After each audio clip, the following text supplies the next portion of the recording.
Hi, Kay here. Hope you all are doing well. I wanted to caption this video as Gold Stars.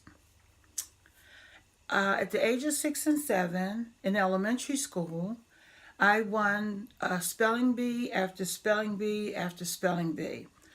My teacher and I had grown really close, and she was fond of me. And she always complimented me. She always told me, "Oh, take these papers home and show it to your parents so that, they can see that you're working really, really hard in school because whatever words we give you, you come back and you spell them correctly. So show your parents your papers that we're sending home." I did that. First time I did that, my mother looked at me. She tore the paper. She tore the paper up and she balled it up and threw it in the trash. And I stood there like, it's a good thing that I can spell, right, Mom? And she said, I don't, she said something really vulgar to me. And then most African American homes would have a huge, large fork and spoon, wooden spoons, hanging somewhere in the kitchen. Well, my mother picked up that spoon, she turned it on its side, and she began to beat me all, just hit me all over. And I said, well, my teacher said it's a good thing. And she just wouldn't stop.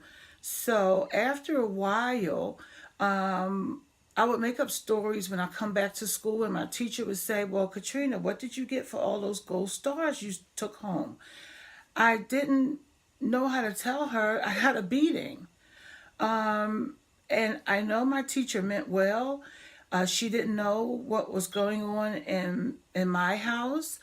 And I learned by every time I showed my mother something that I was encouraged that it was a good thing, I learned to throw it in the trash before I got home.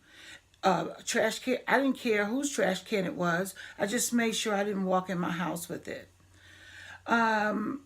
It's good to feel good about being doing something right, but if you're surrounded by people who judge you for being able to read and write, I was put in direct harm, but no one had any way of knowing that that was going to happen to me. It wasn't until I graduated high school that I found out why my mother was treating me this way. It didn't make it better.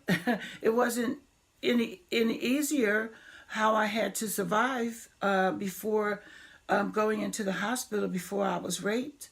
So between the ages of 7 and 10, I was beat almost every day. And to see all the hours and the days and times that I missed out of school in elementary school, 44 days one year, 59 days another year, I don't know.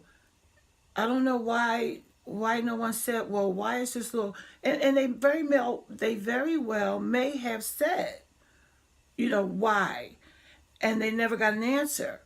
So I wanted to be proud of my accomplishments, but at the same time I knew it wasn't safe for me to be proud of my accomplishments in my own home. So I wanted to share. I'm going to title it Golden Stars.